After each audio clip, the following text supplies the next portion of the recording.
আসসালামু আলাইকুম রহমতুল্লাহ। আমরা বর্তমানে অবস্থান করতেছি, এটা হচ্ছে বগুড়া 3 মাথা রেলগেট সংলগ্ন, অর্থাৎ মেডিকেল পার হয়েই মেডিকেলের আশপাশে আমার হাতের বাম পাশেই দেখা যাচ্ছে মেডিকেল। এই মাদ্রাসাটির নাম হচ্ছে শাহ কামালিয়া তেলিপুকুর বলা হয়। মানে অসাধারণ। আমি ভিতরে বিভিন্ন জায়গায় দেখলাম কিতাবখানা, হেফজখানা এবং যে ঘরোয়া পরিবেশ, মানে মানুষ বাচ্চারা যেরকম বাসায় থাকে সেফ এরকম আর কি সৌন্দর্য আমি দেখলাম। তো আপনাদেরকে আমি আস্তে আস্তে দেখানোর চেষ্টা করবো। আসলে আমি এভাবে রিভিউ দেই না, কখনো আমি মানে সময় হয়ে ওঠে না। তা আসলে এই মাদ্রাসার পরিবেশ আমাকে মুগ্ধ করছে। আসলে যতই দেখি সৌন্দর্য ততই আরও মনোমুগ্ধকর। আমি আপনাদের আস্তে আস্তে দেখানোর চেষ্টা করব যে আসলে কি কি ক্যাটাগরি এবং কোথায় কি আছে, ঘরোয়া পরিবেশ যাকে বলে।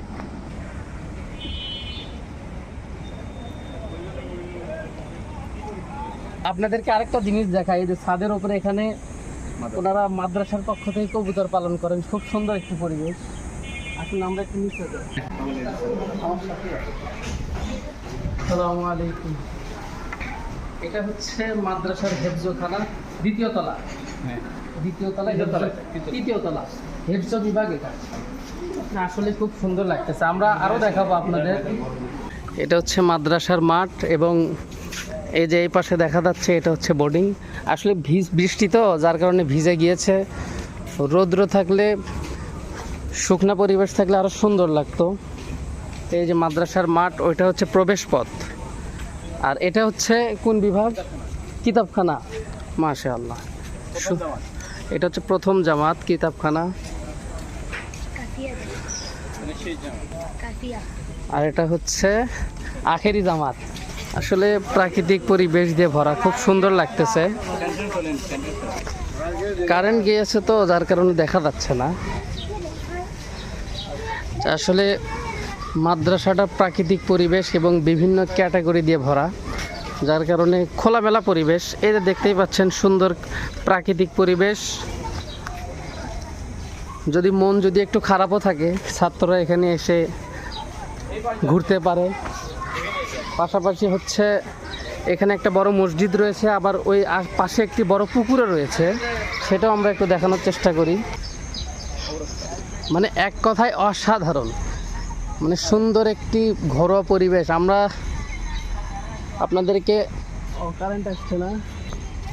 আবার এখানে যে বিশ্রাম কক্ষ রয়েছে বা মেহমানখানা। আসসালামু আলাইকুম ইয়া আহলাল কুবুর। পুকুরটাও অসাধারণ।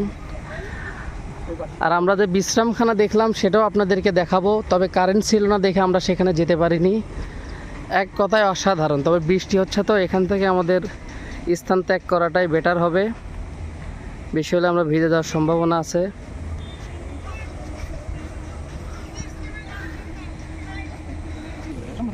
আসসালামু আলাইকুম। আপনারা কেমন আছেন? মাশাআল্লাহ, আমি আলহামদুলিল্লাহ ভালো আছি। ওটা কার মাজার? উনি মানে ওনার বিষয়ে উনি এই মাদ্রাসার কবরস্থানের এগুলো সব জায়গায় দিয়েছে। ও মানে উনি আল্লাহর ওলি, আল্লাহ তাআলা কবুল করুন। মানে আমরা যে মাজারটাতে যাচ্ছি, আসলে উনি এই মাদ্রাসার জন্য জায়গা এবং কবরস্থান আশেপাশে অনেক জায়গা দিয়েছে। আলহামদুলিল্লাহ, আশেপাশে অনেক জায়গাও দিয়েছেন। মাদ্রাসা মসজিদ, তাই না? ওনার উসিলায় মাদ্রাসা মসজিদ। আল্লাহ পাক ওনাকে জান্নাতবাসী করুন এত সুন্দর একটি উদ্যোগ নেওয়ার জন্য। অবশ্যই এটার যা উনি কবরে পাবেন ইনশাআল্লাহ। আমরা একটু ওনার মাজারটা পরিদর্শন করার চেষ্টা করি। তবে আপনারা বিভিন্ন মাজারে যাবেন যেগুলো চিহ্নিত আল্লাহর ওলির মাজার, সেখানে কিছু চাইতে যাওয়া যাবে না। ওনাদের মাজার পরিদর্শন করলেন এবং দোয়া খায়ের করে চলে আসতে পারবেন। এই যে এখানে খুব সুন্দর একটি নিষেধাজ্ঞা দেওয়া হয়েছে, যেটা হচ্ছে মাজারে মোমবাতি জ্বালানো নিষেধ। হ্যাঁ, সুন্দর পরিবেশ। আমরা কোনো মাজারে কোনো কিছু চাইতে যাব না, প্লাস হচ্ছে সেজদা তো দেওয়াই যাবে না, কারণ ওনারা হচ্ছেন মানুষ, ওনাদের থেকে নেওয়ার কিছুই নেই। জীবিতরা যদি দোয়া দরুদ বা কিছু দিতে পারে এটাই। তবে আমরা ভিতরে প্রবেশ না করি আর কি। আসলে মাদ্রাসা পরিবেশ তো, এখানে শিরক মুক্ত। কারণ এখানে কেউ চাইলেও ইচ্ছা করে শিরক করতে পারবে না ইনশাআল্লাহ। যেহেতু এটা মাদ্রাসা এরিয়া, যার কারণে মাজারটা সুন্দর সেফ আছে, এখানে শিরকের সম্ভাবনা নেই বললেই চলে।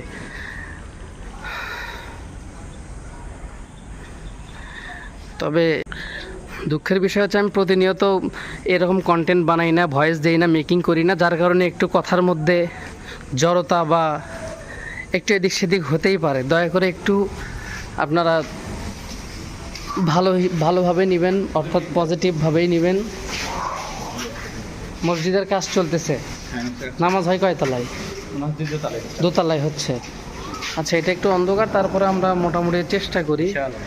মোবাইলে ফ্ল্যাশ দিয়ে দেখা যাচ্ছে না, যতটুকু আর কি দেখা গিয়েছে আমরা দেখানোর চেষ্টা করলাম। উজুখানাও খুব সুন্দর মাশাআল্লাহ। আপনারা দেখতে পাচ্ছেন, আপনাদের পরিচিত জায়গা হচ্ছে ওই যে ওই বিদ্যুৎ এরিয়া, সেটার পাশেই হচ্ছে মেডিকেল। এই মাদ্রাসাটি অবস্থিত মেডিকেলের পশ্চিম উত্তরে। আসলে মন মুগ্ধকর একটি জায়গা, খুব সুন্দর প্রাকৃতিক পরিবেশ, বাগানগুলো অসাধারণ।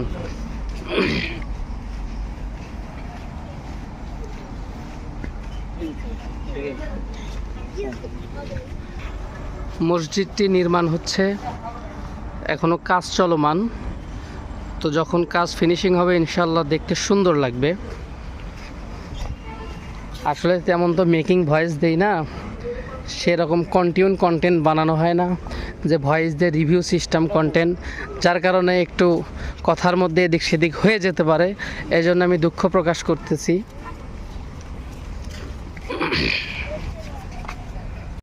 এখানে রাস্তা কয়েকটি রয়েছে, তার মধ্যে ওই পাশ দিয়ে মাদ্রাসার মেন রাস্তা, এখান দিয়েও আসতে পারবেন। এটা হচ্ছে মসজিদের প্রবেশ, এই মসজিদের এই পাশ দিয়েও আপনি মাদ্রাসায় আপনারা পৌঁছাতে পারবেন। তো আলহামদুলিল্লাহ, সব মিলিয়ে যা দেখলাম এক কথায় অসাধারণ। মাদ্রাসার পরিবেশও যেমন, প্রাকৃতিক যে খোলামেলা এরিয়াটা, যদি কারো ভালো নাও লাগে, সে বিভিন্ন বাগান বা প্রাকৃতিক পরিবেশে এরকম গাছপালার এখানে এসে সে রেস্ট নিতে পারে, অর্থাৎ দম নিতে পারে।